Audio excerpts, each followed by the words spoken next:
kita lanjut ke narasumber kita kedua ya Mas Isa. Mas Hari nih, mungkin ada yang mau disampaikan lewat video mungkin Mas?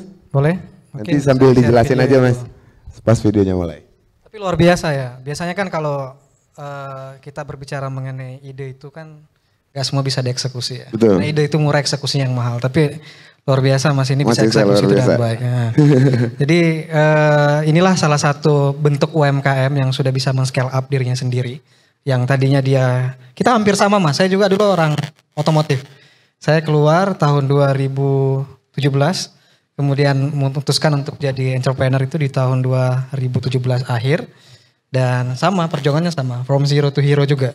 Dari nol sampai bisa buka cabang ratusan, sama kayak dia, persis banget.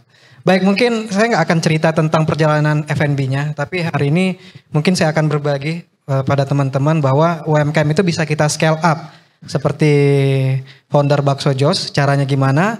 Mungkin bisa di-share dulu videonya.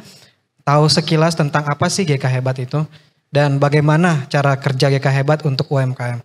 Jadi teman-teman di rumah dan teman-teman di sini, GK Hebat itu sekali lagi saya bilang adalah pendampingan. Jadi kita mendampingi UMKM yang tadinya tidak mengerti mengenai tadi yang dibilang manajemen operasional, kemudian kan ada marketing strategi, ada sales strategi, kemudian juga ada mengenai supply chain management dan lain-lain, itu semua kita dampingi. Jadi di dalam GK Hebat itu ada mentor-mentor yang nantinya akan memberikan coaching kepada teman-teman UMKM itu weekly. Jadi ketika terpilih nih masuk ke dalam inkubasinya kita akan memberikan pendampingan, pembelajaran yang dibilang sama Mas tadi, bahwa sebuah bisnis itu tidak akan berjalan dengan baik ke kita melihat meja ini kakinya ada 4. Jadi kalau kita lihat ini operational, ada marketingnya, ada logistiknya, kemudian satu lagi ada berbicara tentang salesnya. Kalau salah satu kakinya hilang, artinya kan mejanya akan jatuh. Jadi itulah pondasi. Jadi kalau bisnis itu mau itu UMKM yang skalanya downstream, midstream, ataupun nanti arahnya ke upstream, itu harus punya pondasi itu. Kenapa? Karena marketing itu adalah thing to the market. Bagaimana cara kita memperkenalkan produk, betul tadi yang dibilang. Nah, ketika produk itu berhasil diperkenalkan dan ternyata produk itu enak, akan terjadi namanya recall atau repeat order. Nah, repeat order terjadi ketika produk itu enak. Jadi sebenarnya strategi viral itu benar sekali, setuju. Ketika kita mau burning atau spending di awal. Nah, ini videonya. Ini kita lihat. Ini salah satu video aktivitas GK Hebat, di mana kita memberdayakan UMKM untuk naik kelas. Jadi di masa pandemi ini kita melihat bahwa UMKM ini mengalami dampak, Mas Kobas dan Mas Panji. Nah, tugas kita adalah gimana caranya mereka bisa sustain. Makanya kita membantu mereka dari sisi pembelajaran, edukasi. Edukasi, engagement, empower. Jadi kita edukasi dulu, setelah itu kita bangun hubungan dengan mereka, terakhir kita berdayakan mereka untuk bisa jual produknya. Makanya kita buat program namanya Rumah Indonesia Hebat. Nah, Rumah Indonesia Hebat ini kita launch harusnya setiap tahun, di mana kita mengundang UMKM yang sudah terpilih, mereka akan expose di sana, mereka akan bertanding di sana, mereka akan unjuk gigi di sana, kemudian akan langsung dijuriin di sana, ada panel discussion juga di sana, dan kita undang juga teman-teman yang sudah sukses seperti kemarin itu ada Doni Sorselli, kemudian juga ada beberapa entrepreneur lainnya yang untuk sharing kepada teman-teman UMKM bahwa bisnis itu harusnya seperti ini. Mulainya dari sini, bukan cuma sekedar punya modal, kemudian gambling, rugi. Tapi semuanya based on system, trust me. Bisnis itu seperti hidup, kayak kita bangun tidur, kemudian kita kerja, tidur lagi. Jadi ketika kita yakin bahwa kita sudah punya sistem yang bagus, bahwa menurutku pertama adalah yang harus dipelajari itu adalah industri overview-nya. Harus tahu market size-nya seperti apa bisnis itu. Kalian harus tahu kalian masuk ke red ocean or blue ocean. Masuknya ke bisnis yang mana? Kalian pilihnya red ocean, banyak pesaing, tapi market share-nya besar, atau blue ocean seperti yang dilakukan masnya. Dia bikin bakso yang berbeda, punya unique selling point, punya value, punya nilai. Dia punya sesuatu yang berbeda sehingga orang mau mencoba. Itu dia masuk ke ranah yang sana. Kalau dia masuk ke red ocean, mungkin dia akan bikin bakso Malang. Ya kan? Bakso Solo yang sudah banyak. Tapi dia berusaha keluar dari conversionnya dia dengan sekali lagi, the power of marketing, word of mouth strategy. Ketika dia berhasil membuat sebuah yang viral, kemudian masuk ke Muri, itu kan jadi word of mouth strategi. Orang mencoba, Mas Panji. Ya. Ketika orang mau mencoba dan itu enak, Mas, dia akan repeat. Dan dia nggak perlu spending lagi karena dia spendingnya di awal. Nah, strategi yang dipakai oleh Mas ini adalah strategi startup sebenarnya. Kita lihat startup itu ketika mendapatkan funding atau pendanaan, dia akan habiskan 70% pendanaan itu untuk marketing Om Kobas. Tujuannya apa? Tujuannya untuk menarik awareness, interest. Numbersnya 70% itu ya Mas ya? 70%. 70% dari total fund yang diterima. Yes, betul. Wow. Kalau kalian lihat Kopi Kenangan, itu dibuka cabang terus tuh. Kenapa? Mereka nggak ditarget untuk cuan, tapi ditarget habiskan uang yang saya kasih. Oke. Ya, tujuannya itu. Nah mungkin bisa di-share dulu materinya. Jadi Kopi Kenangan, kemudian kalian mungkin pernah lihat Fore, kemudian juga Mangkokku, itu bisnis-bisnis startup yang dapat pendanaan puluhan miliar. Pertanyaannya, kok bisa sih dikasih puluhan miliar, apa yang dijual? Kok belum untung udah dikasih? Itu yang disebut dengan valuation, nilai perusahaan. Jadi ketika Masnya sudah punya 19 cabang, dengan omset misalnya rata-rata per cabang satu hari 30 juta. Ya kan, satu hari satu cabang 900 juta. Berarti kalau kita kali 30 cabang, berarti kan dia bisa dapat 24 M ya sebulan ya. Kalau ditanya, berani nggak saya invest 240 miliar? Berani. Kenapa? Kalau kita hitung valuation dia 10 tahun ke depan, angka itu hanya break even point dalam waktu 5 tahun. Nah itu yang disebut dengan forecast valuation, present value, perhitungan nilai perusahaan. Nah ini hebat, jadi small medium enterprise accelerator. Jadi kita membuka peluang untuk siapapun. Teman-teman mau itu masih kuliah, mau itu nggak lulus sekolah, tapi punya bisnis yang bagus, itu kita buka peluang untuk kolaborasi. Karena kita yakin dengan kita berkolaborasi, kata kunci adalah kolaborasi, itu akan menghasilkan satu momentum. Dan momentum itu tidak akan terulang 2 kali. Sehingga momentum itulah nanti yang akan membuat produk kita itu hype. Seperti bakso Jos. Saya melihat bakso Jos ini bentar lagi masuk ke tahap habit. Jadi bisnis makanan itu ada lifestyle, habit. Habit itu lebih dari 15 tahun. Mas sudah berapa tahun? Oke, 7 tahun lagi dia akan jadi habit. Ketika orang memutuskan makan ayam goreng, pasti ke KFC. KFC itu udah habit bisnis. Ketika orang memutuskan untuk makan bakso nanti, itu harusnya memilihnya bakso Jos. Itu ke habit. Sekarang dia masuknya ke lifestyle, gaya hidup. Hype-nya udah lewat, tapi masuk ke ranah lifestyle-nya dia.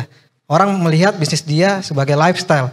Saya nggak keren kalau nggak makan baksonya dia. Karena baksonya dia sudah viral dan dia udah nemuin di mana-mana. Next, terus. Nah, jadi ada 3 masalah UMKM teman-teman. Yang pertama itu UMKM kita ini bisa dibilang itu masih konvensional bisnis model. Kenapa saya bilang seperti itu? Pertama, kalau kita ketemu sama tukang gado-gado, tahu isi pinggir jalan, kemudian gorengan, kita tanya, Pak, mau nggak Pak cabangnya saya perbanyak? Enggak ah, kalau saya perbanyak nanti nggak hoki. Saya hokinya di sini. Nah itu udah konvensional banget otaknya. Mau nggak saya daftarin agregator Pak? Agregator apa itu agregator? Agregator nggak tahu. GrabFood Pak, Shopee Food Pak, GoFood Pak. Wah, ada potongan nggak? Ada Pak, tapi di upping. Oh saya nggak mau kalau ada potongan, padahal itu di upping dari price-nya dia. Itu konvensional.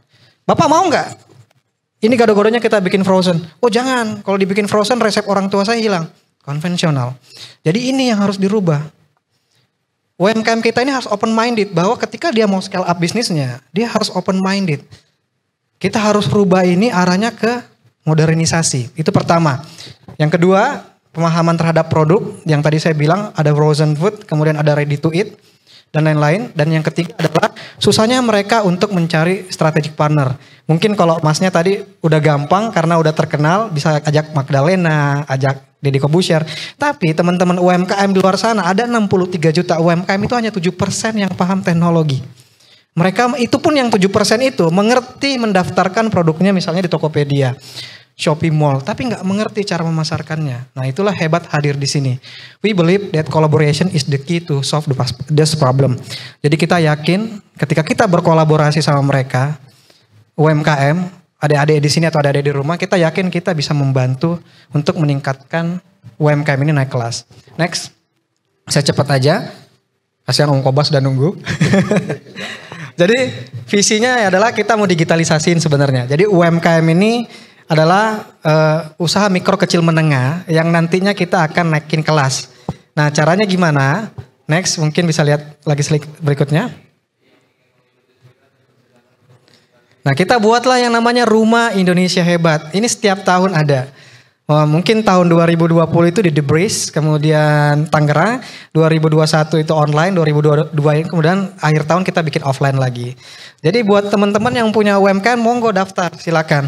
Free kok, nggak dikenain biaya. Tapi kalau kalian nanti beruntung, ya produk kalian akan diekspos di expo-nya kita dan nanti akan langsung ada penjurian langsung dari teman-teman venture capital yang nantinya akan memberikan pendanaan langsung. Tadi saya ngobrol sama Mas Arif ya, bahwa di HIPMI ini ada program UMKM. Bisa Mas dikolaborasikan, karena saya sendiri juga itu benar-benar punya sense belonging sendiri terhadap UMKM. Saya yakin bahwa ketika kita kolaborasi, kita pilih UMKM yang bagus, kita bisa tumbuhkan dan kita bisa goodwill sama mereka. Kita bisa win-win solution sama mereka. Nah next terus, Rumah Indonesia Hebat ini kita kurasi UMKM yang tadinya mungkin belum punya cabang yang banyak, kemudian kita bantu mereka untuk membuat sebuah proposal bisnis yang bagus. Setelah itu nanti kita akan ajak mereka untuk present langsung ke depan venture capitalnya, ataupun dari Hebatnya langsung nanti akan jadi lead investornya. Atau Hebat juga bisa memberikan pendampingan ketika bisnisnya sesuai dengan visi misi kita. Nah ini Hebat Urban Community yang saya bilang kita buat setiap tahun, dan kemarin juga sudah diresmikan oleh Pak Jokowi. Dan memang kita berharap banyak instansi-instansi dan elemen-elemen yang bisa mendukung UMKM ini untuk tumbuh naik kelas.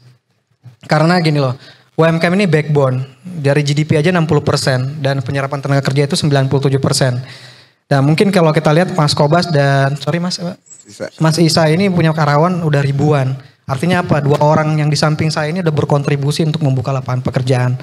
Pertanyaannya adalah ketika semua orang yang ada di sini 30, 50, 100 orang itu masing-masing memiliki bisnis, kemudian mempekerjakan 100 orang, itu sudah membantu berapa banyak orang.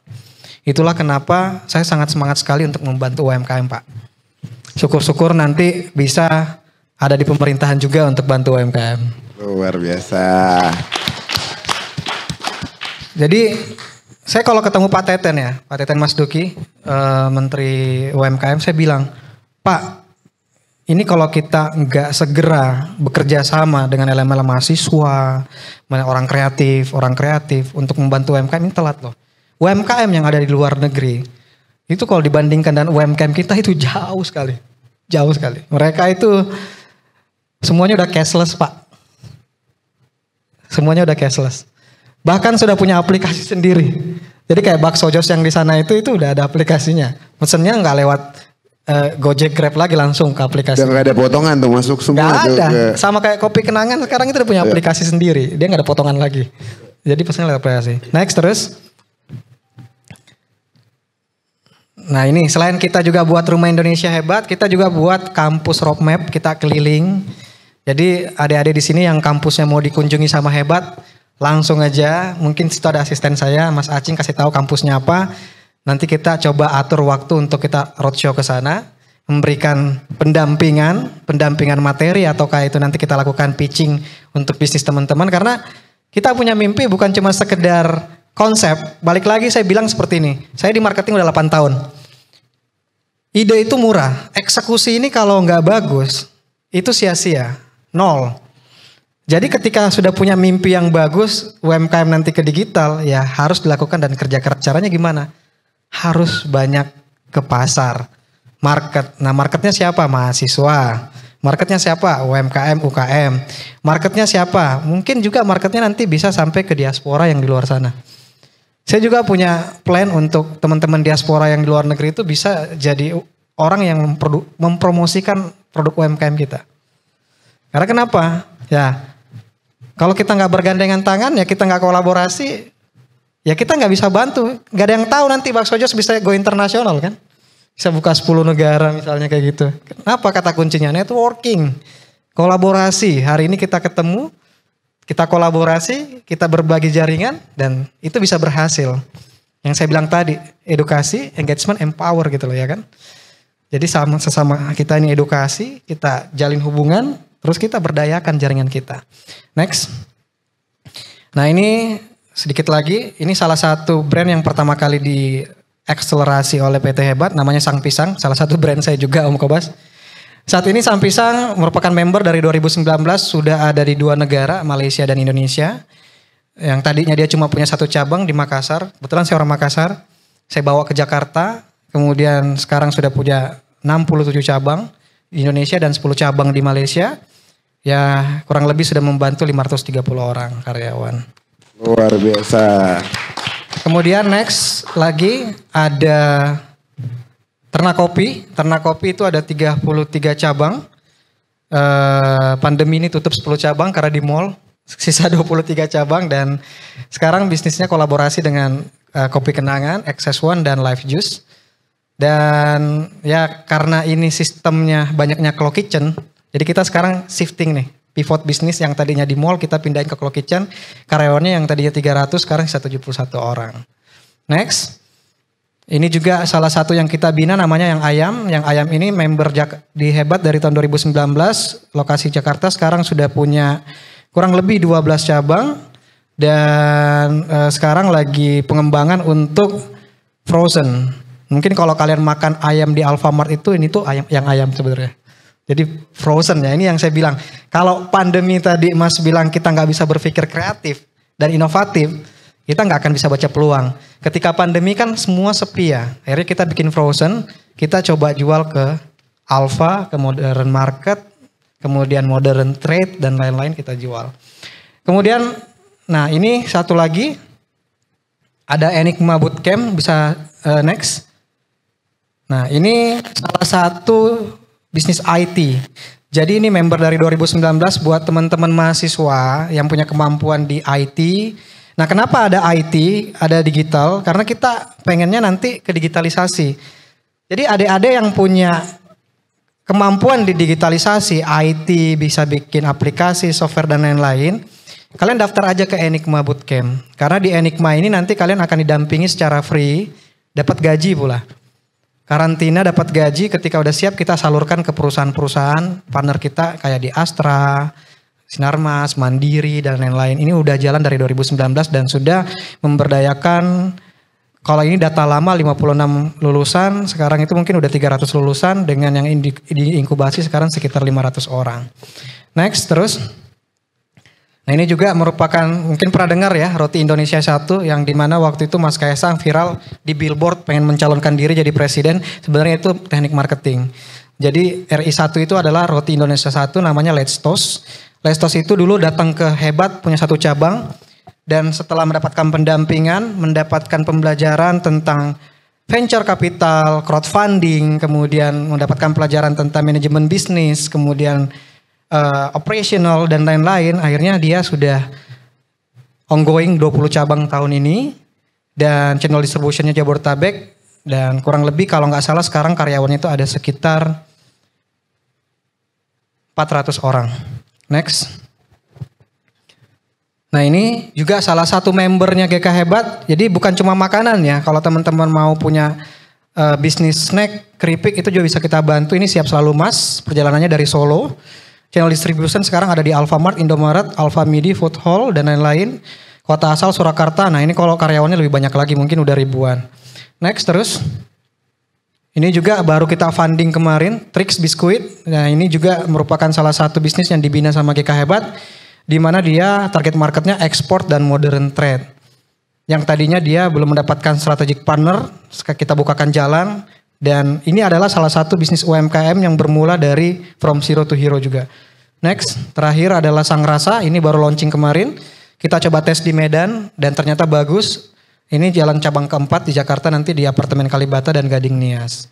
Dan ini merupakan brand-brand contoh yang sudah kita akselerasi dan bukan cuma sekedar ngomong tetapi Hebat akan mewujudkan mimpi kalian untuk menjadi UMKM naik kelas. Terima kasih. Luar biasa, benar-benar sesuai nama PT-nya ya, Hebat, benar-benar hebat nih. Ini banyak banget UMKM yang akhirnya dihebatkan oleh Hebat. Ya, itulah salah satu mimpi kita, bukan cuma sekedar menghebatkan, tapi tadi bisa mendigitalisasikan dan merubah mindset teman-teman UMKM karena dengan kita bekerja sama, kontribusi kita terhadap negara ini, kita bisa menciptakan Indonesia sebagai negara dengan orang-orang yang kreatif. Luar biasa Mas Ari. Tepuk tangan buat Mas Ari.